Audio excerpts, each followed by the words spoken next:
नमस्कार बांधवांनो. तर हा आता हे प्रवीण दरेकर कोण आहे काय आहे हे मला अजिबात काहीच माहित नव्हतं. पण मराठा बांधवांनी एवढं शेअर केलं की ते पार माझ्यापर्यंत सारखंच पोहोचायचं. प्रवीण दरेकर प्रवीण दरेकर. कारण मराठा बांधव हे सर्वात मोठी चूक करतात. कारण जे आरक्षण विरोधी लोक आहेत त्यांना मोक्कार प्रसिद्धी देतात, मोक्कार त्यांना इज्जत दिली जाते. त्याच्यामुळे ते सर्व लोकांपर्यंत पोहोचतात. अशी त्यांना अजिबात इज्जत देत जाऊ नका. आरक्षण विरोधी लोक यांचे व्हिडिओ शेअर करत जाऊ नका. कारण त्यांचे व्हिडिओ बिंदास्त शेअर करा, पण कुठे शेअर करा, ज्या कोणत्या त्या मतदारसंघामध्ये ते उभे राहतात त्या ठिकाणी जरूर दररोज शेअर करा. आपण सकाळी उठल्या उठल्या त्यांना शेअर करा त्या मतदारसंघात. पण इतरत्र दुसरं महाराष्ट्रामध्ये इतरत्र कुठंही त्यांना शेअर करू नका. त्यांना प्रसिद्धी बिलकुल देऊ नका आणि आपला वेळ हा बिलकुल वाया घालू नका. हे मराठा बांधवांना मी विनंती करतो. आणि हा प्रवीण दरेकर म्हणजे इतक्या काही खालच्या भाषेमध्ये जरांगे पाटलावरती टीका करत आहे की तो अशी टीका करत आहे की जरांगे पाटील हे भमकक काय तो अशी टीका करत आहे की जरांगे पाटील भंपक आहेत.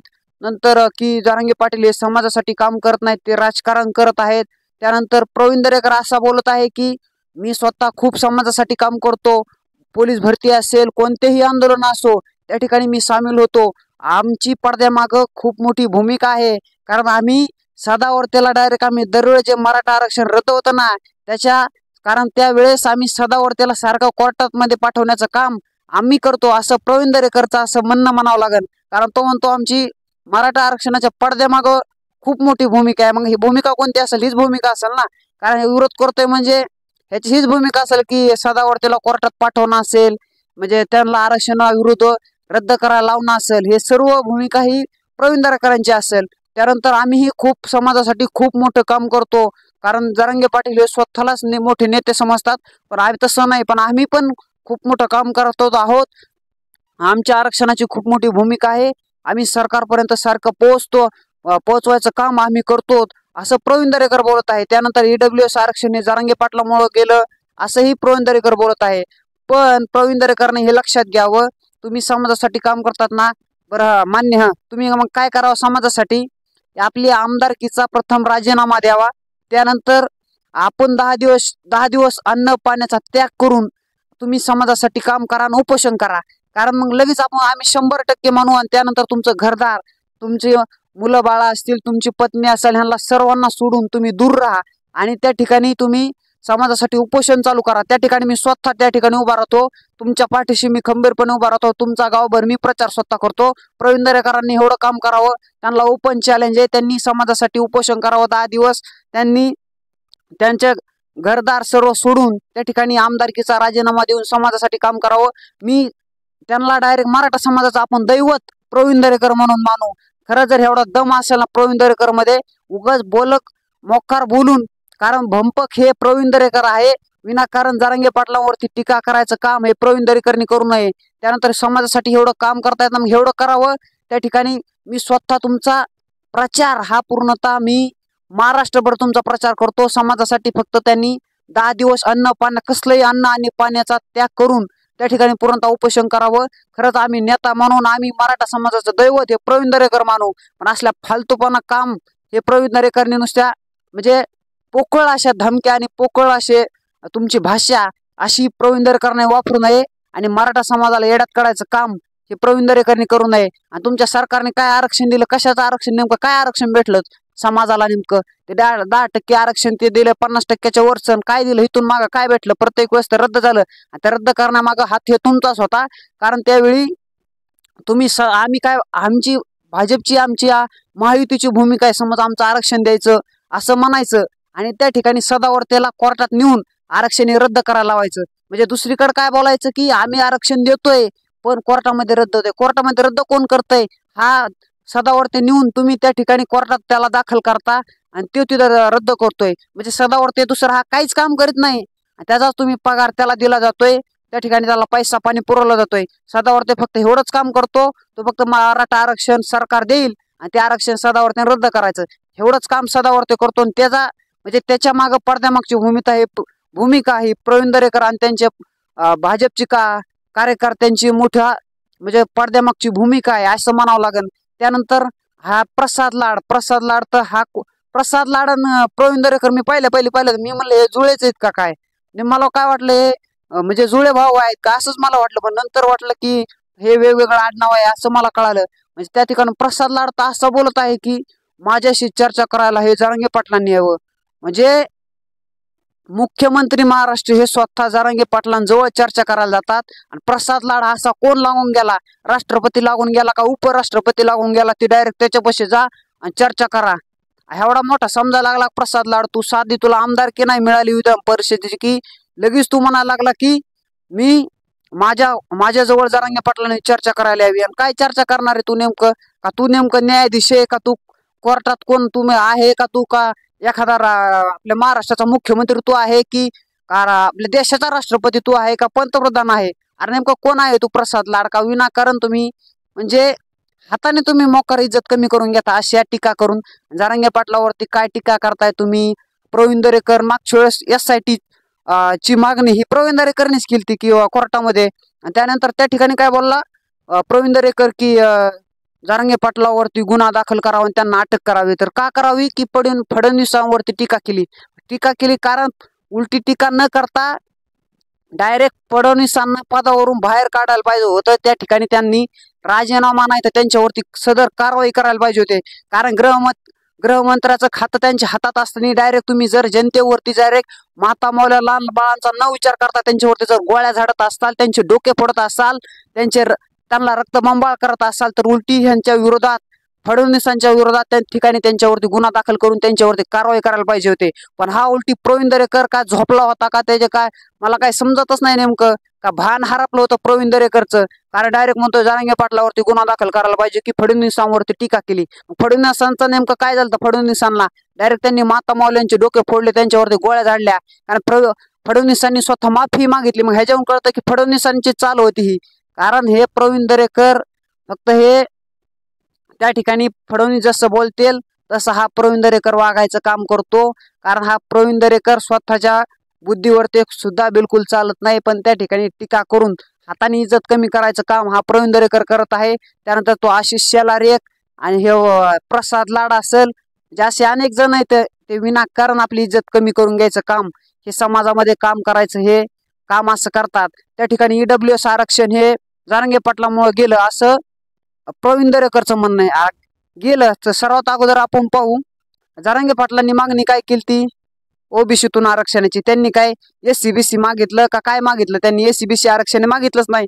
SCBC आरक्षण कोणी दिलं, हे तुमच्या सरकारने दिलं. फडणवीस असतील, एकनाथ शिंदे असतील, अजित पवारांची तर भूमिकाच नव्हती. अजित पवार डायरेक्ट म्हणायचे जे मुंबईला येईन त्यांच्यावरती आम्ही कारवाई करू. आणि छगन भुजबळ आरक्षणाला विरोध करते, त्यांनी का बोलू नये, त्यांचा अधिकार आहे.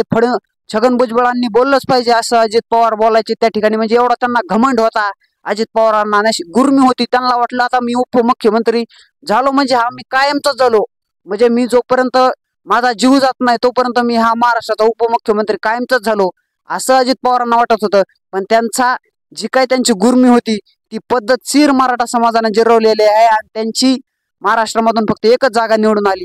कारण जो पण कोणी मराठा आरक्षणाच्या विरोधात असेल, मराठा समाजाला त्रास द्यायचं काम करत असेल त्याची जागा दाखवल्याशिवाय मराठा समाज हा राहणार नाही. कारण हे ठामपणे मी सांगतोय आणि अजित पवारांनी त्यांना चांगला अनुभव आलाय. कारण त्यांची गुर्मी पूर्णतः कमी झालेली आहे. आता अजित पवार नेमकं कुठे आहेत अजून काय मला काय अजून अद्याप दिसत नाहीत ते पराभव झाल्यापासून. कारण एवढं काय अजून दिसले नाही तर नेमकं कुठं आहेत सध्या, नेमकं घरीच बसतात का घराच्या बाहेरच निघत नाहीत, हे अजित पवारांचं काय मिळालं नाही. त्या ठिकाणी हे प्रवीण दरेकर असतील हे सोडलेले आहेत पुढे की तुम्ही काही करा, आरक्षणाला विरोध करा, त्या ठिकाणी जरांगे पाटलावरती टीका करा. पण हे त्या ठिकाणी हे प्रवीण दरेकर हे फक्त त्यांची आमदारकी त्यांना मिळाली म्हणून त्यांचं काहीतरी कर्तव्य म्हणून त्या ठिकाणी ते जरांगे पाटलांना विरोध करताय, आरक्षणाला विरोध करताय. त्या ठिकाणी नंतर आपण मेन मुद्द्यावरती येऊ की SCBC आरक्षण हे जरांगे पाटलांनी मागितलं होतं का, तर त्याचं उत्तर नाही. त्या ठिकाणी नंतर SCBC आरक्षण दिलं हे कुणी दिलं, एकनाथ शिंदे आणि फडणवीसांनी दिलं.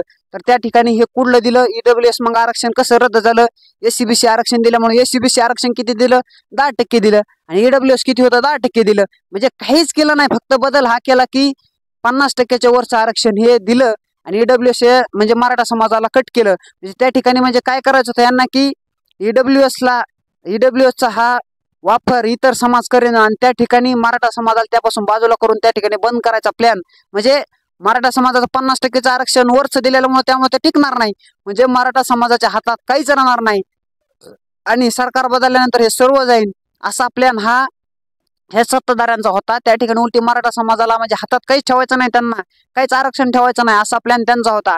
मग आरक्षण हे कुणी दिलं आणि कुणाच्या हातात असतं, हे सरकारच्या हातात असतं, म्हणजे मागणी त्यांनीच केली, मराठा समाजाने मागणी केली नाही, जरांगे पाटलांनी मागणी केली नाही, मग त्यांचा नेमकं संबंध कसं काय आला, त्या ठिकाणी आरक्षण त्यांच्यामुळे गेलं काय, जरांगे पाटलांच्या तर हातात नव्हतं की आरक्षण हे जरांगे पाटलांच्या हातात आहे त्यांनी घालवलं आणि नंतर एससीबीसी मागितलं, अशातला काय भाग नव्हता।